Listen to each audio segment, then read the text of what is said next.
I'm Dante, 32 years old, and a divorced father of two amazing children who mean everything to me. For years, I've tried rebuilding the bridge between my parents and myself, especially during holidays when family matters most. The tension around my divorce and custody arrangement always hung in the air, with my sister Julia's perfect family constantly held up as the golden standard. Last Thanksgiving, when I tried bringing my children to dinner, my father's rejection cut deeper than any knife. "Your sister's children shouldn't see losers like you," he shouted. That day, I made a decision that changed everything. Before I dive into the full story, let me know where you're watching from and hit that like and subscribe button if family drama hits close to home. Growing up in Brookfield, a middle-class suburban neighborhood in Massachusetts, I always felt the weight of my parents' expectations crushing me. Our white colonial house with green shutters looked picture-perfect from the outside, much like the image my parents worked tirelessly to maintain. My father, Robert, worked as an accountant at a prestigious firm, while my mother, Margaret, taught English at the local high school. They weren't wealthy, but they were comfortable and respected in the community. From early on, the comparisons between my sister Julia and me were constant and unrelenting. Julia was 4 years older, valedictorian of her class, and seemed to excel effortlessly at everything she touched. Her report cards were proudly displayed on the refrigerator, while mine were met with sighs and lectures about applying myself. Julia played violin beautifully, while my attempts at saxophone were deemed too noisy after just 3 months of practice. The pattern was established early. Julia was the golden child, and I was the disappointment. "Why can't you be more like your sister?" became the soundtrack of my childhood, playing on repeat through elementary school, middle school, and well into high school. When Julia got accepted to Boston University with a partial scholarship, my parents threw a party and invited the entire neighborhood. When I later got into a state college, my father simply said, "At least it's something," while my mother nodded with that tight smile that never quite reached her eyes. During those formative years, I discovered I had a knack for computers and technology. While other kids were playing video games, I was figuring out how they worked. By 16, I was building custom computers for friends and even some teachers. I started a small computer repair service out of our garage, charging reasonable rates to fix neighborhood laptops and desktop computers. "This little hobby is cutting into your study time," my father would say dismissively, even as I proudly showed him the $300 I'd earned in a single weekend. Julia's summer internship at a law firm, however unpaid, was celebrated as building her future. My entrepreneurial attempts were just a distraction from what really mattered: grades that could match Julia's. Everything changed when I met Amy during my sophomore year of college. She was studying education with dreams of becoming an elementary school teacher. Amy had warm brown eyes that crinkled when she laughed, and she was the first person who seemed genuinely impressed by my technical skills and business ambitions. We connected instantly over coffee after a mutual friend introduced us at the campus library, and within 3 months, we were inseparable. Our relationship moved quickly, fueled by the kind of passion and certainty that only exists in youth. Amy believed in me completely. When I talked about starting my own tech consultancy someday, she didn't dismiss it as a pipe dream, but asked thoughtful questions about my business plan. For the first time, I felt truly seen and valued. When I brought Amy home to meet my parents during Thanksgiving break, their reaction was predictably lukewarm. They were polite but distant, asking surface-level questions about her studies and family. Just 2 months earlier, Julia had brought home Brad, a medical student from a wealthy family, and my parents had practically adopted him on the spot, talking excitedly about his career prospects and inviting him for multiple holidays in advance.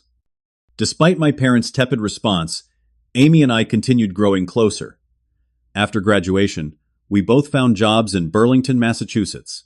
Amy began teaching 3rd grade, while I took an IT position at a mid-sized company, still nurturing my dream of independence. After 2 years of dating, I proposed during a weekend trip to Cape Cod, and Amy tearfully accepted. Our wedding planning revealed even more starkly the disparities in how my parents viewed Julia and me. For Julia's wedding to Brad 3 years earlier, they had spared no expense country club venue top-tier catering honeymoon contribution. For us, they offered a token $2,000, with the comment, "We know you two want to keep things simple." In reality, We wanted what any couple wants, a beautiful day to celebrate our love. We ended up having a modest ceremony in Amy's parents' large backyard, with her family handling most of the arrangements and expenses. Despite these challenges, the early years of our marriage were happy ones. We rented a small but cozy apartment, saved diligently, and supported each other's dreams. Amy thrived in her teaching role, beloved by students and respected by colleagues. I continued working my corporate IT job while building a small client base for freelance tech work on evenings and weekends. When Amy became pregnant with our first child, we were overjoyed. Elijah was born on a snowy January morning, perfect in every way with 10 tiny fingers and 10 tiny toes. I fell in love instantly with my son, overwhelmed by an unexpected surge of protectiveness and devotion. 2 years later, our daughter Sophia arrived, completing our family with her bright eyes and contagious giggles. Becoming a father changed everything for me. The purpose and meaning that had always seemed slightly out of reach suddenly crystallized in the faces of my children. I worked harder than ever, motivated not by my parents' approval, but by the desire to create a secure, happy life for Elijah and Sophia. Once again, the contrast between how my parents treated my children versus Julia's was impossible to ignore. Julia and Brad had 3 children close in age to mine. When they visited my parents, social media, filled with photos of elaborate baking sessions, museum trips, and proud grandparent moments. When we visited, the interaction was cordial, but lacked warmth. My mother didn't have special toys set aside for my children, as she did for Julia's. My father didn't get down on the floor to play with them, or take them for special grandpa walks around the neighborhood.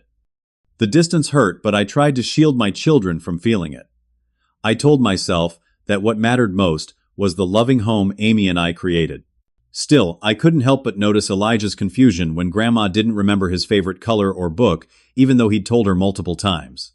I saw Sophia's eager little face when she showed Grandpa her drawings and his distracted nod before turning back to his newspaper. Even as these patterns continued, I couldn't have imagined how completely my life was about to change, or how the cracks in my marriage would soon become unbridgeable divides. I was building my business, loving my children, and trying to be a good husband. I thought we were solid, stable. I was wrong. The problems in my marriage didn't appear overnight. Like rust, slowly corroding metal, the issues accumulated gradually, until the structure couldn't hold. As my side business began gaining momentum, I found myself working longer hours. Clients started referring others, and suddenly I was juggling my day job with an increasingly demanding roster of freelance projects. The additional income was helping us save for a house down payment, but the time investment was steep. Amy supported my ambitions initially, but as weeks of late nights turned into months, her patience understandably thinned. "The children barely see you anymore," she would say, as I hunched over my laptop at 11 at night. Elijah asked if you were coming to his soccer game this weekend, and I didn't know what to tell him. I promised things would ease up once I reached certain business milestones, but those goalposts kept moving. Each new client seemed too valuable to turn down, each project an opportunity I couldn't pass up. I was building something, gaining traction, but losing connection with what mattered most. The warning signs were there. Amy's increasingly clipped-tone conversations that ended abruptly, the growing silence between us in bed at night. But I was too focused on my goals to recognize the alarm bells. I thought providing financially was enough, that security was what mattered most. I failed to see that presence and participation were equally important. The night everything changed started like any other Tuesday. I came home late from a client meeting to find Amy sitting at our kitchen table, a cup of cold tea before her, her eyes red-rimmed from crying. The children were already asleep. "I can't do this anymore, Dante," she said quietly, her voice steady despite the tears. "I feel like a single parent already. You're never here, and when you are, you're distracted. We're like roommates passing in the hallway." I started defending myself immediately, listing all the reasons why my work schedule was temporary, necessary, beneficial for our future. But Amy shook her head. "I've heard it all before. I don't want to fight anymore. I want a divorce." The word hung in the air between us like an axe. Divorce. The very thing I had sworn would never happen to us, the fate I had been determined to avoid after watching so many of my friends' parents split up.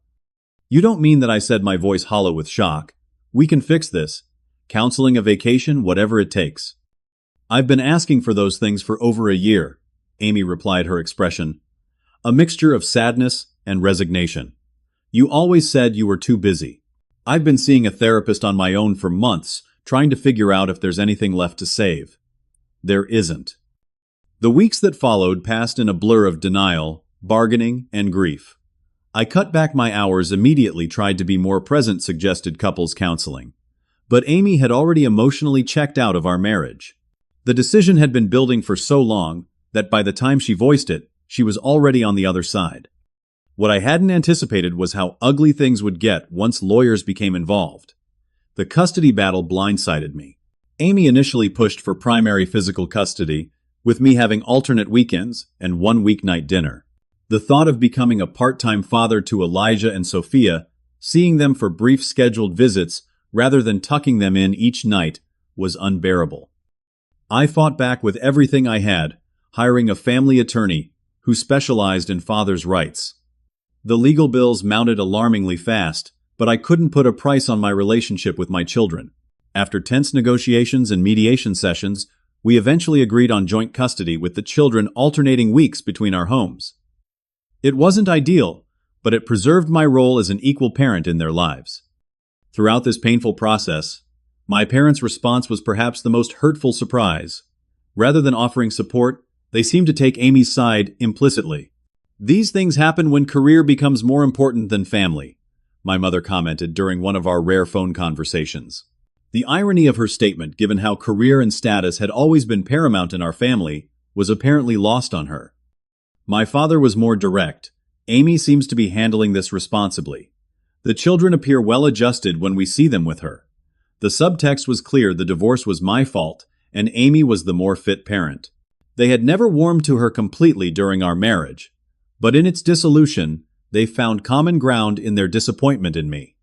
Finding an apartment within the school district was my next challenge.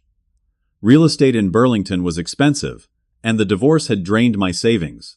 I needed a 2-bedroom place minimum, so each child could have proper space during their weeks with me. After weeks of searching, I found a garden apartment complex just 10 minutes from our former family home, where Amy continued living. The rent stretched my budget to its limit, but location and stability for the children had to take priority over financial comfort. Moving in was a somber affair. Furnishing 2 bedrooms, a living room, and a kitchen from scratch, while emotionally devastated, wasn't easy. I wanted the children's rooms to be welcoming and familiar, so I prioritized comfortable beds, their favorite colors, and space for their toys and books.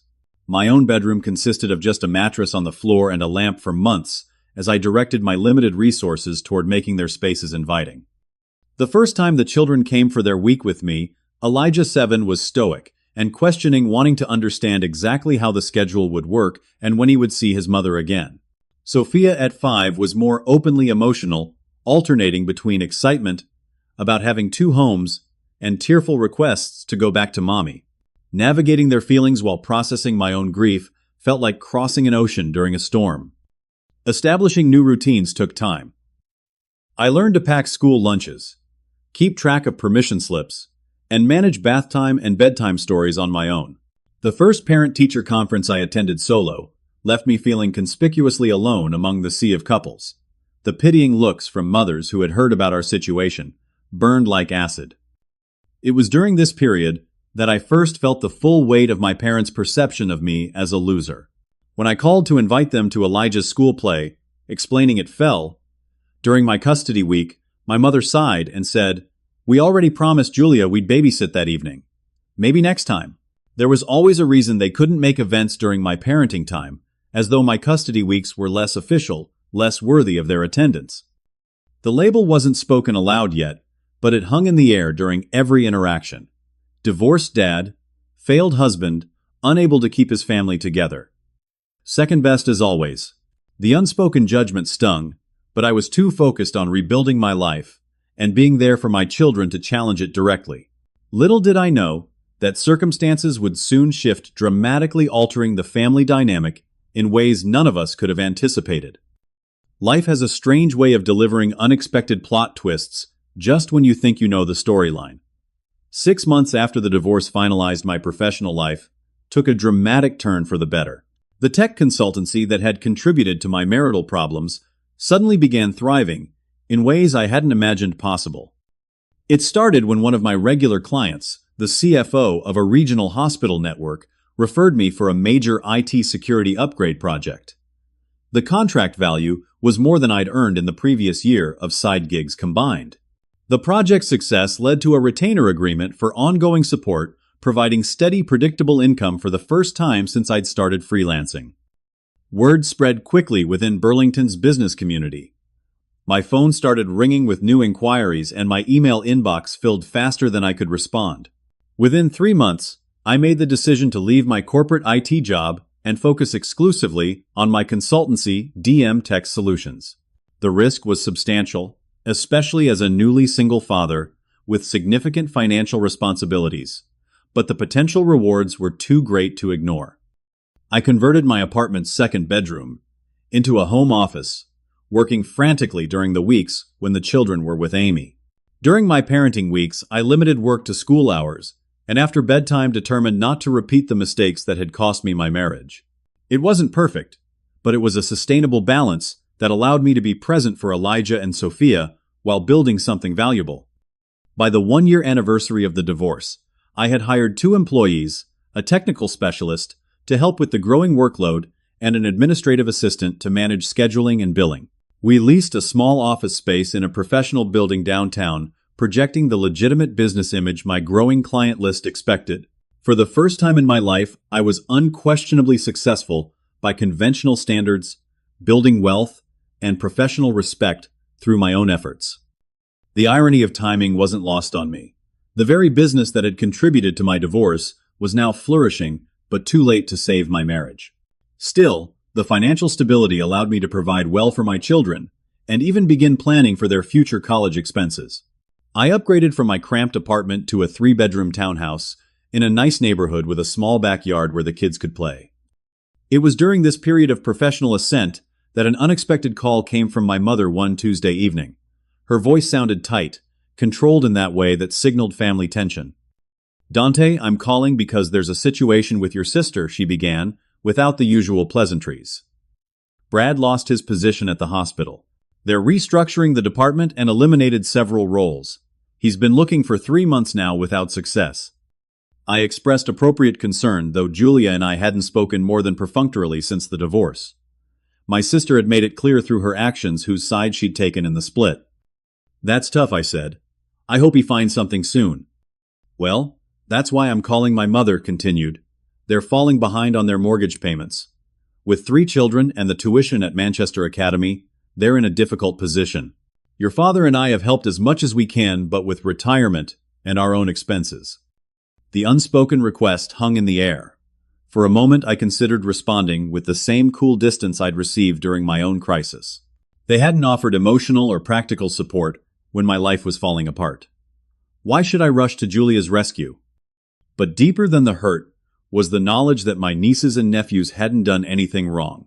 They were innocent children, caught in adult circumstances, just as Elijah and Sophia had been. After a thoughtful pause, I agreed to help. "I can cover their mortgage for a few months while Brad job hunts," I offered. "Just temporarily until they get back on their feet." The relief in my mother's voice was palpable. "That would be a tremendous help, Dante. Julia will be so grateful." What began as a temporary arrangement gradually evolved into regular financial support. Brad found another position eventually, but at significantly lower compensation. To maintain their lifestyle and keep the children in their prestigious private school, my sister and her husband needed ongoing assistance. Each month I transferred a substantial sum to help with their mortgage tuition and occasional unexpected expenses. Around the same time, my father began experiencing health issues requiring specialized treatment only partially covered by insurance. The out-of-pocket costs were substantial, especially with my parents approaching retirement age. Without explicitly asking, my mother began sending me the medical bills, which I paid without comment. A strange dynamic developed. My financial support became essential to maintaining my family's standard of living, yet the emotional distance remained unchanged. Phone calls centered around practical matters: when payments would be made, what additional expenses were coming up, which bills needed attention. Rarely did these conversations extend to meaningful connection or interest in my life and children. During family gatherings, which became increasingly rare, the awkwardness was palpable. My parents and Julia never acknowledged the financial support, openly maintaining the fiction that everything was normal. I became a sort of silent benefactor, necessary but not fully welcomed into the family circle. The situation created complicated feelings within me. Part of me took satisfaction in finally being needed, in having achieved the success my parents had always doubted I could attain. Another part felt resentful that this material support didn't translate to emotional acceptance or respect. I found myself wondering if I was being used, yet I continued the arrangements out of concern for the children involved and a lingering hope for eventual reconciliation. I kept the financial help quiet, never mentioning it to anyone outside the immediate family. Julia would have been mortified if her friends knew her struggling brother was paying her children's private school tuition. My parents maintained their proud facade in the community, never hinting that their comfortable retirement relied partly on my monthly contributions. Through it all, my business continued growing. I expanded to a team of 7 employees, taking on larger corporate clients and building a reputation for excellent service and technical expertise. The validation of professional success helped ease the sting of continued family dynamics, though it couldn't erase it completely. I focused on creating a stable, loving environment during my custody weeks, building strong relationships with my children that didn't depend on material possessions, but on quality time and emotional presence. Despite the complicated family situation, there was satisfaction in being able to help. I remembered my own financial struggles after the divorce, and wouldn't wish that stress on anyone, even family members who had disappointed me. Besides, the monthly support was manageable given my improved circumstances, and I took pride in being generous despite past hurts. Still, as months passed with the same cold emotional distance despite my financial involvement, I couldn't help wondering how long this strange arrangement would continue and whether anything would ever truly change in how my family viewed me. The answer would come sooner than expected, and in a way that would force everything into the open. The email arrived on a crisp October morning, as unexpected as snow in summer. My mother, who typically communicated through brief texts about practical matters, had sent a formal invitation to Thanksgiving dinner at my parents' house. The message was uncharacteristically warm, mentioning how nice it would be to have the whole family together for the holiday. I read the invitation several times, processing my mixed emotions. It had been almost 2 years since the divorce, and though I'd been providing financial support for months, family gatherings had been minimal and strained. This invitation felt like a potential turning point, a chance to repair relationships and create more normal grandparent connections for my children. After careful consideration, I called my mother to accept the invitation. The conversation flowed pleasantly until I mentioned that Elijah and Sophia would be with me that weekend, according to our custody schedule. "Oh," my mother said, her voice shifting slightly. "We were thinking of keeping things simple this year. Just immediate family." The comment landed like a slap. Mom, Elijah, and Sophia are immediate family. They're your grandchildren.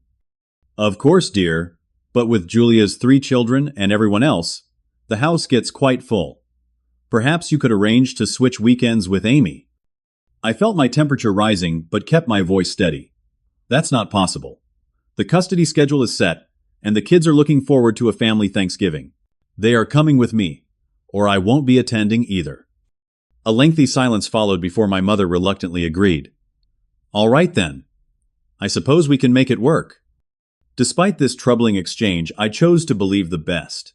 Perhaps my mother was just concerned about logistics rather than deliberately excluding my children. I decided to approach the holiday with optimism and began preparing accordingly. The week before Thanksgiving, I took Elijah and Sophia shopping for special gifts for everyone who would be attending. We selected a beautiful scarf for Grandma, a book on Civil War history for Grandpa, his favorite subject, and thoughtfully chosen toys for each of their cousins. For Julia and Brad, we found a lovely serving platter, knowing they enjoyed entertaining. The children were excited about giving these presents carefully, making handmade cards to accompany each gift. "Do you think Grandma will like the scarf?" Sophia asked, as she carefully drew flowers on her card. "It's so soft and pretty, just like her." The innocence of her comment tugged at my heart. Despite the limited interaction, my children still idealized their grandparents, creating loving images from the sparse positive moments they remembered. "She'll love it, sweetheart," I assured her, hoping it was true. At home, I began preparing them for the family dynamics they might encounter. It had been over a year since they'd spent significant time with their cousins, and I wanted the interactions to go smoothly. "Remember that Travis, Mia, and Lily might have different rules at their house than we do," I explained, while we folded laundry together one evening. "It's important to be flexible and kind, even if they play differently than you're used to." "Will Grandpa want to play chess with me again?" Elijah asked, referring to a rare positive interaction from a previous visit. "I've been practicing on the computer app." "I hope so, buddy. I'm sure he'll be impressed with how much you've improved." I found myself carefully managing their expectations while still nurturing their excitement. I wanted them to look forward to the gathering without setting them up for disappointment if my parents remained distant. In the days leading up to Thanksgiving, we created our own contribution to the meal, a special cranberry and orange relish recipe that the kids helped prepare. They took turns measuring ingredients and stirring the mixture, proud to be bringing something they had helped make.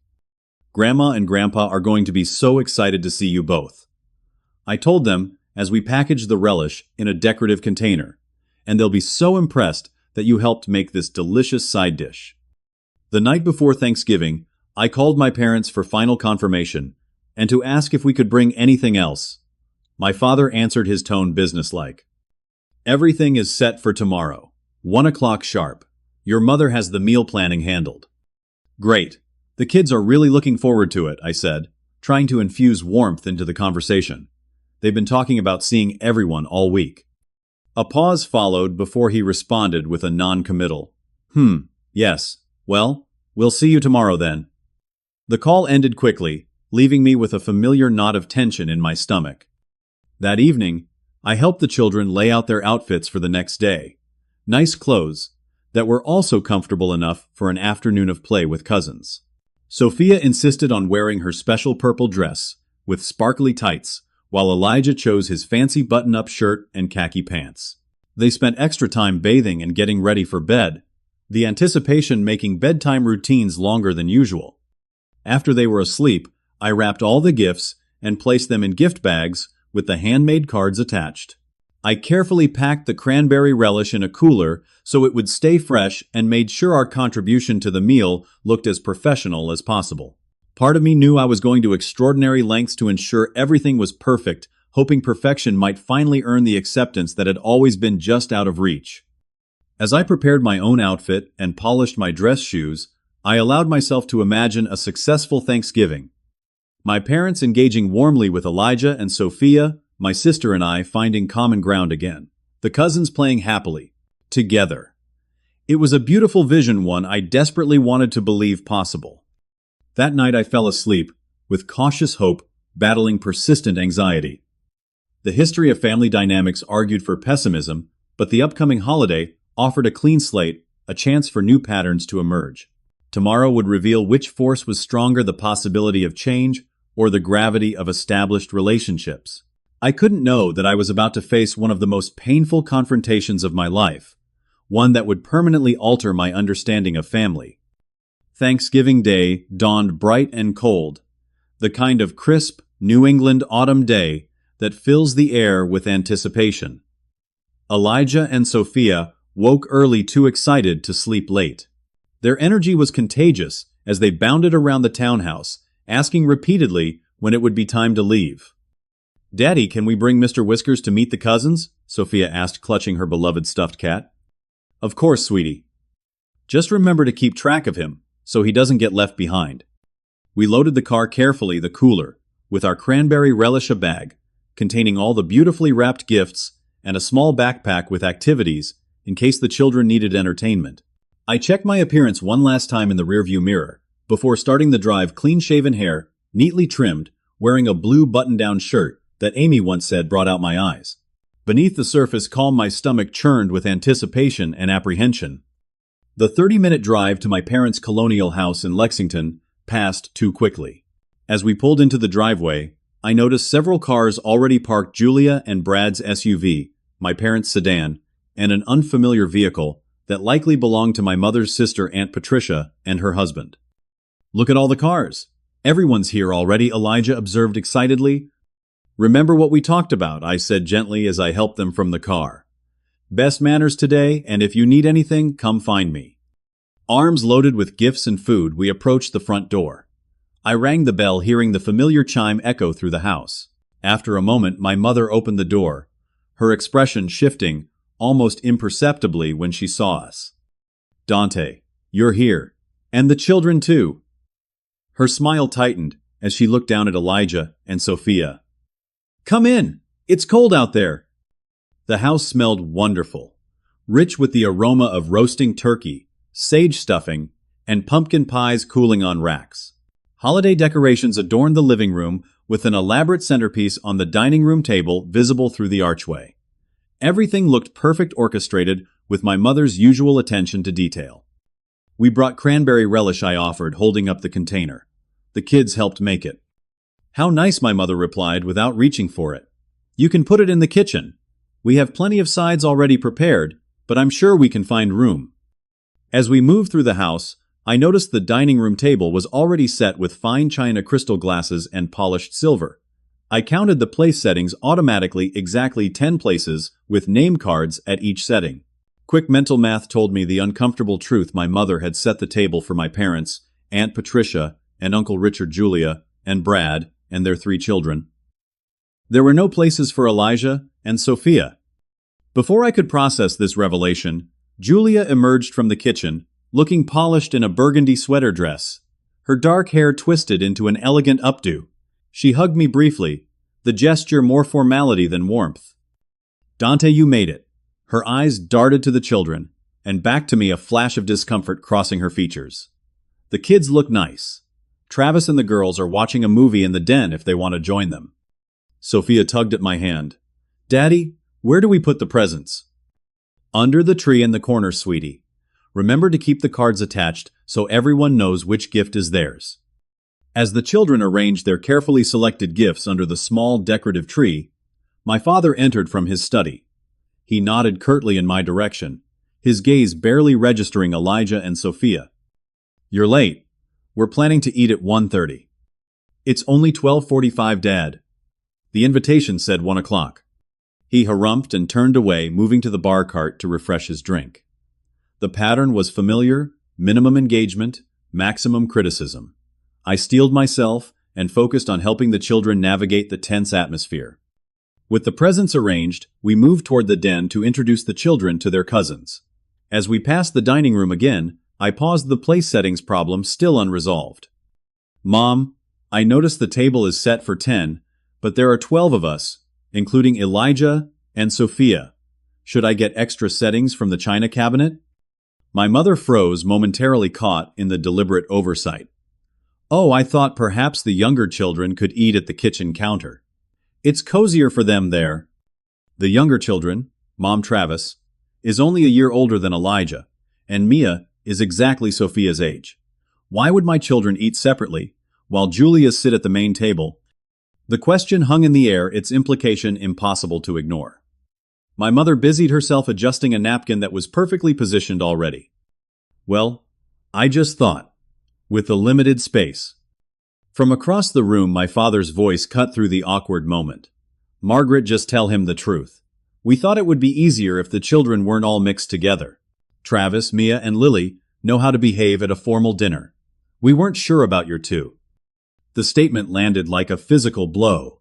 "What exactly are you implying, Dad? My children have excellent manners." "All I'm saying is that Julia's children are here regularly. They understand our expectations. Yours are less familiar with the environment." My hands clenched at my sides as I struggled to maintain composure. "And whose fault is that? You've hardly made an effort to include them since the divorce." The tension in the room thickened. Julia appeared in the doorway, clearly having overheard the exchange, but offering no support either way. Brad remained conspicuously absent, likely avoiding the family drama entirely. I turned to find Elijah and Sophia watching the conversation with wide, uncertain eyes. They might not understand the subtext, but they certainly recognize the conflict. Sophia clutched Mr. Whiskers, tighter, a sure sign of her anxiety. "Let's go set up your places at the table," I said, firmly moving toward the china cabinet, to retrieve additional settings. My father's voice rose, his face flushing with anger.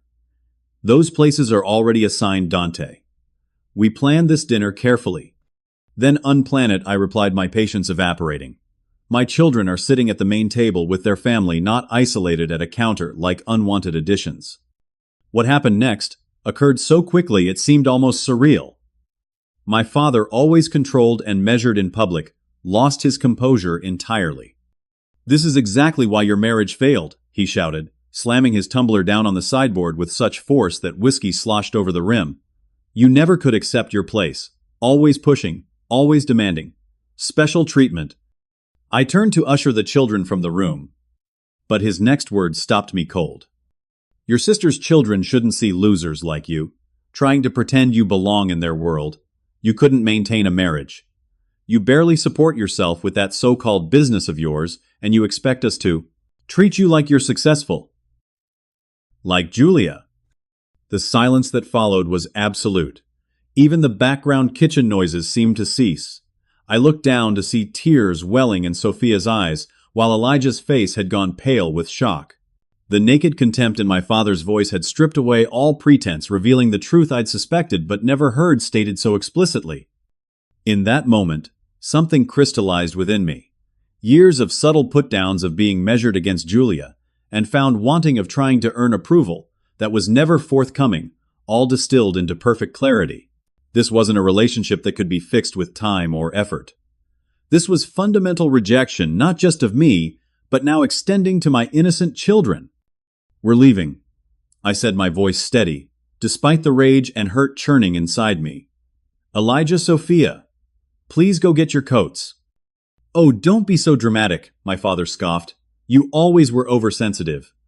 My mother finally spoke, her voice pleading, but noticeably not contradicting anything my father had said. "Dante, it's Thanksgiving. Surely we can all just settle down and enjoy the meal." Enjoy a meal where my children are literally being called the offspring of a loser, where they're not even deemed worthy of sitting at the same table as their cousins. "No, Mom, we're done here." Julia stepped forward, finally breaking her silence. "Dante, Dad didn't mean it that way. You know how he gets when he's stressed. Let's just all calm down." I looked at my sister, recognizing the familiar pattern of enabling our father's behavior while pretending to mediate. "He meant exactly what he said, Julia. And your silence until now speaks volumes." We collected our coats, and I helped the children into theirs. Sophia was crying openly now, while Elijah maintained a stoic facade that broke my heart.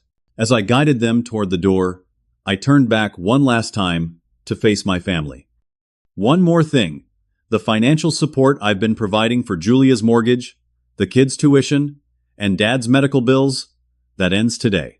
I'm done being your family ATM while you treat me and my children like second-class citizens. The shock on their faces confirmed what I'd long suspected: they'd never connected their comfortable lifestyle with my monthly contributions. My father's claim that I barely support myself revealed just how little they knew or cared about my actual circumstances.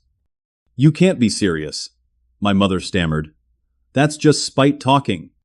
"No, it's self-respect finally talking. Call me when you're ready to apologize to my children for how they were treated today. Until then, we're taking a break from this toxic dynamic." With that, I ushered Elijah and Sophia out the door, leaving behind the gifts, the cranberry relish, and years of trying to earn approval from people incapable of giving it. The drive home passed in weighted silence, broken only by Sophia's occasional sniffles, and my gentle reassurances that everything would be okay. As we pulled into our driveway, I knew the hardest part still lay ahead, helping my children process what had happened and answering questions I'd hoped they'd never have to ask. The barrage began before we even reached home. My phone buzzed repeatedly with incoming texts and calls that I ignored while focusing on driving safely with my upset children. By the time we arrived at our townhouse, I had 17 missed calls and over 30 text messages from various family members. Inside, I set about creating a sense of normalcy amidst the emotional chaos. How about we make our own Thanksgiving dinner, I suggested, forcing cheerfulness into my voice. We have chicken in the freezer, and I think we can create a feast that's even better than the one we left. The children responded with cautious enthusiasm, clearly still processing the afternoon's events. While they changed into comfortable clothes, I scrolled quickly through the messages. My mother's text progressed from indignant. "I can't believe you would storm out like that to placating. Your father was out of line, but didn't mean what he said to panic-stricken. Please call immediately to discuss the financial arrangements." Julia's messages were more direct. "Do you have any idea what you've done? We need that money for the mortgage payment due next week. The kids' tuition is due December 1st. You can't just pull the rug out because your feelings got hurt." Her characterization of devastating public humiliation as hurt feelings only reinforced my decision. I silenced my phone and focused on creating a memorable evening for Elijah and Sophia. Together, we defrosted the chicken, found potatoes and vegetables in the pantry, and improvised a simple but satisfying meal. I let them help more than usual, finding that the activity calmed them and created a sense of accomplishment. By the time we sat down at our small dining table, some of the tension had dissipated. Over dinner, Sophia finally asked the question I'd been dreading. "Daddy, why was Grandpa so mad at us? Did we do something wrong?" I set down my fork and chose my words carefully. "No, sweetheart. You and Elijah did absolutely nothing wrong. Sometimes adults have complicated feelings that make them act in hurtful ways. This isn't about you at all." "But he called you a loser," Elijah said quietly, his 7-year-old face serious beyond his years. "That's a mean word." "It is a mean word," I agreed, and it wasn't true or kind for him to say that. Sometimes even grandparents make big mistakes when they're upset. We talked honestly but age-appropriately about family dynamics, how some people have trouble showing love equally to everyone, and how we can choose to surround ourselves with people who treat us with respect. I emphasized that they were wonderful, valued children, regardless of how anyone else behaved. "So we won't see Grandma and Grandpa again?" Sophia asked, lower lip trembling. "We're taking a break right now," I explained. "Maybe someday if they learn to be kinder we can try again. But for now, we're going to focus on the people who make us feel good about ourselves." After dinner, we watched a movie together. The children cuddled close on either side of me on the couch. Their breathing eventually steadied into sleep, emotionally exhausted from the day's events. I carried them one by one to their beds, grateful for their resilience, even as I raged internally at the situation they'd been forced to endure. Only then did I return to my messages and emails. The situation had escalated in the hours since we'd left. My father had apparently suffered what my mother described as chest pains after our departure, though the emergency room visit revealed only elevated blood pressure, not a heart attack. The implied blame was clear: my actions had endangered his health. Julia's messages had grown increasingly frantic, detailing specific financial commitments she couldn't meet without my assistance. Her oldest child's tuition payment was due, their mortgage grace period ended in 5 days, and Brad's new position didn't pay enough to cover their expenses. Reading between the lines, it became clear they had been using my financial support not just for necessities, but to maintain a lifestyle well beyond their means. The next morning, I met with my financial advisor to make concrete changes. I redirected the funds I had been sending to my sister and parents into education accounts for Elijah and Sophia instead. We established solid college savings plans that would grow over time, ensuring their futures were secure regardless of family drama. "This is a significant monthly contribution," my advisor noted. "It will make a substantial difference in their educational options down the road." "That's the point," I replied. "I'm investing in people who matter to me, not subsidizing people who don't respect me." Over the following weeks, the fallout continued to ripple through the family. Julia called in tears after receiving notice that her children would be unable to return to Manchester Academy for the spring semester unless the outstanding balance was paid. My parents faced tough decisions about postponing retirement, as they absorbed medical costs previously covered by my contributions. The attempts to manipulate me took various forms. My mother left tearful voicemails about how they would need to sell the family home. My father, pride temporarily shelved, called to offer a grudging apology that focused more on his momentary lapse than on the substance of his hurtful words. Julia tried both guilt and reconciliation, alternating between accusations of destroying her children's educational opportunities and suggestions that we all start fresh. Through it all, I maintained my boundary with calm consistency. I'm open to rebuilding our relationship when you're ready to acknowledge how wrongly my children were treated and take steps to change that behavior. Until then, I need to protect them from further harm. The holiday season approached with its inevitable emotional weight. Rather than dwelling on what we were missing, I focused on creating new traditions with Elijah and Sophia. We volunteered at a local food bank the weekend before Christmas, decorated our townhouse extensively, and planned a small but special Christmas dinner with a few close friends who had become our chosen family. When Amy dropped off the children after her Christmas morning with them, she lingered in the doorway concerned. Elijah mentioned something about a fight with your parents. Is everything okay? I gave her the abbreviated version, appreciating her genuine concern despite our past. To my surprise, she nodded in understanding.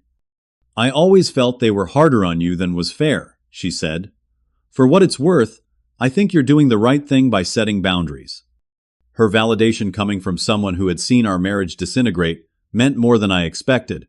We weren't partners anymore, but we were still connected through our love for our children, and her support reinforced that I wasn't overreacting. As the new year began, reports from mutual acquaintances filtered back to me. Julia and Brad had downsized to a smaller house in a less prestigious neighborhood. Their children had transferred to the local public school, an adjustment that was challenging, but not the educational catastrophe my sister had predicted. My parents had postponed retirement plans and scaled back their lifestyle, the constraints of living within their actual means, a new and uncomfortable experience. These changes brought me no pleasure. I hadn't wanted anyone to suffer. I had simply stopped enabling financial dependence that coexisted with emotional rejection. The family system had been unhealthy for decades, with patterns established long before I had the awareness to recognize them. Now that the dynamic was disrupted, everyone was finding their footing in a new reality. Throughout this turbulent period, I maintained my focus on creating stability for my children. Our home became a haven of acceptance and honesty, where feelings could be expressed without judgment and questions answered without deflection. I watched Elijah grow more confident in school, joining the chess club and making new friends. Sophia blossomed in her dance classes, her natural joy returning after the confusion of Thanksgiving. My business continued to thrive, expanding into new markets and adding staff. The professional success felt good, but secondary to the more important work of raising emotionally healthy children. Each night, as I tucked them in, I felt grateful for the clarity that had emerged from conflict, allowing me to prioritize what truly mattered over the approval I'd never fully receive. 6 months after the Thanksgiving confrontation, with winter yielding to spring and new growth emerging from dormant ground, an unexpected message appeared in my inbox that would open the door to a different kind of family relationship. One based on authenticity rather than obligation. The email arrived on a Sunday morning in April, its subject line simply reading, "Can we talk?" I recognized Julia's address immediately, but hesitated before opening it, wary of another manipulation attempt. When I finally clicked, the content surprised me. Dante, I've been in therapy for the past 3 months, working through some hard truths about our family. I owe you a genuine apology, not for financial reasons, but because I was wrong. If you're willing, I'd like to meet for coffee someday soon, just the two of us. No agenda beyond honest conversation. Julia? The message was brief but notably different from her previous communications. No guilt trips, no financial requests, no excuses for our parents' behavior. After careful consideration, I replied, suggesting a coffee shop halfway between our home's neutral territory for what would surely be a complicated conversation. 3 days later, I arrived early and chose a corner table, ordering a black coffee while I waited. Julia appeared precisely on time, looking different than I remembered. Gone was the polished, perfect facade she typically maintained. Her hair was pulled back simply, her clothing casual, her expression open but nervous. "Thank you for meeting me," she said, settling across from me. "I honestly wasn't sure you would." "I almost didn't," I admitted, "but something about your email seemed different." She nodded, wrapping her hands around her mug. "It was different. I am different, or trying to be." She took a deep breath. I want to apologize, Dante, not just for Thanksgiving, but for years of participating in a family dynamic that was deeply unfair to you. What followed was a conversation unlike any we'd ever shared. Julia spoke of her own therapy journey, prompted initially by the financial strain after I withdrew support, but evolving into something much more profound. She described recognizing patterns in her marriage that mirrored our parents' controlling behavior, seeing how she'd been positioned as the good child while I was cast as the problem. I benefited from that dynamic, she acknowledged, so I never questioned it. It was easier to believe you deserved less support, less recognition. I'm deeply ashamed of that now. What changed? I asked, still cautious, but increasingly convinced of her sincerity. Honestly, watching my own children in their new school. Travis struggled initially with the transition, acting out in ways that reminded me of how you were labeled difficult as a kid. When his teacher described him as challenging, I heard Mom's voice using that same word about you. It was like something clicked into place, and I suddenly saw the pattern from the outside. We talked for over 2 hours. Cups refilled multiple times, as years of misunderstanding and resentment were cautiously excavated.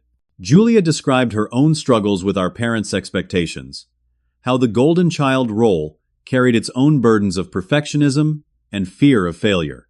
I shared my perspective on always feeling measured against an impossible standard, how even my business success was dismissed because it didn't follow the traditional path they valued. They haven't changed, Julia said towards the end of our conversation. I've tried having similar discussions with them, but they're not ready or willing to examine these patterns. Dad still believes he was justified in what he said to you, and Mom enables it. I'm not surprised, I replied. I don't expect them to change at this point. My boundary isn't about changing them. It's about protecting my children and myself. I respect that, she said, and I believed her. Would you consider, though, letting the cousins reconnect? My kids miss Elijah and Sophia. We could arrange something without Mom and Dad involved. This request I could consider. After discussing details and boundaries, we agreed to a trial playdate at a local park-neutral territory where the children could reconnect while Julia and I continued our tentative rebuilding of trust. The cousin reunion went surprisingly well. Despite the months apart and the dramatic changes in Julia's family circumstances, the children fell back into play with the easy adaptability of youth. Watching Elijah teaching Travis a card game he'd learned, I felt a cautious hope that the next generation might escape the toxic patterns that had shaped Julia and me. As spring turned to summer, these cousin playdates became regular occurrences. Julia and I continued our healing conversations, slowly rebuilding a relationship based on mutual respect rather than assigned family roles. Brad, initially resentful about the financial changes, gradually came around as he saw the positive impact of therapy on his marriage. Their family was adjusting to their new circumstances, finding unexpected benefits in a less pressured lifestyle. My business continued thriving, expanding to a team of 15 employees and moving to larger office space. I maintained a careful work-life balance, prioritizing time with my children while building something sustainable. Amy and I settled into a cooperative co-parenting relationship, our communication improving as old wounds healed. In late August, an unexpected letter arrived by certified mail. I recognized my mother's handwriting on the envelope, but was surprised by the formality of the delivery method. Inside was a 3-page handwritten letter, clearly composed with great care. The letter began with an acknowledgement I never expected to read. "We were wrong, Dante. Your father and I have caused great harm through our treatment of you and your children. While we cannot undo the past, we hope you might consider allowing us a chance to do better in the future." The pages that followed detailed my parents' own journey over the past 9 months. The financial adjustments, yes, but also reluctant sessions with a family therapist at Julia's insistence. Difficult conversations about parenting, patterns, and the slow, painful recognition of how their behavior had contributed to family fractures. "We understand if this comes too late," my mother wrote near the end. "We would not blame you for maintaining the distance you've established. If, however, you would consider allowing us limited, supervised contact with Elijah and Sophia, we would be grateful for the opportunity to be better grandparents than we have been." I read the letter several times, searching for the manipulative undertones I'd come to expect. While not perfect, there were still hints of justification for certain actions, The overall message represented more accountability than I'd ever seen from my parents. After consulting with Julia, who confirmed genuine changes in our parents' behavior, I decided to proceed with extreme caution. Our first meeting took place at a restaurant, a public setting, where the children would be comfortable and any problematic behavior could be quickly addressed. My parents arrived early, visibly nervous in a way I'd never witnessed before. When Elijah and Sophia approached the table, my father stood awkwardly, clearly unsure of the appropriate greeting. "Hello, Elijah. Hello, Sophia," he said formally. "It's very good to see you both." The children prepped for this meeting with age-appropriate explanations about the past conflict, and current attempts at reconciliation responded politely but without the immediate warmth they'd shown before Thanksgiving. The meal progressed with careful conversation, my parents making visible efforts to ask the children about their interests and activities, listening attentively to their answers.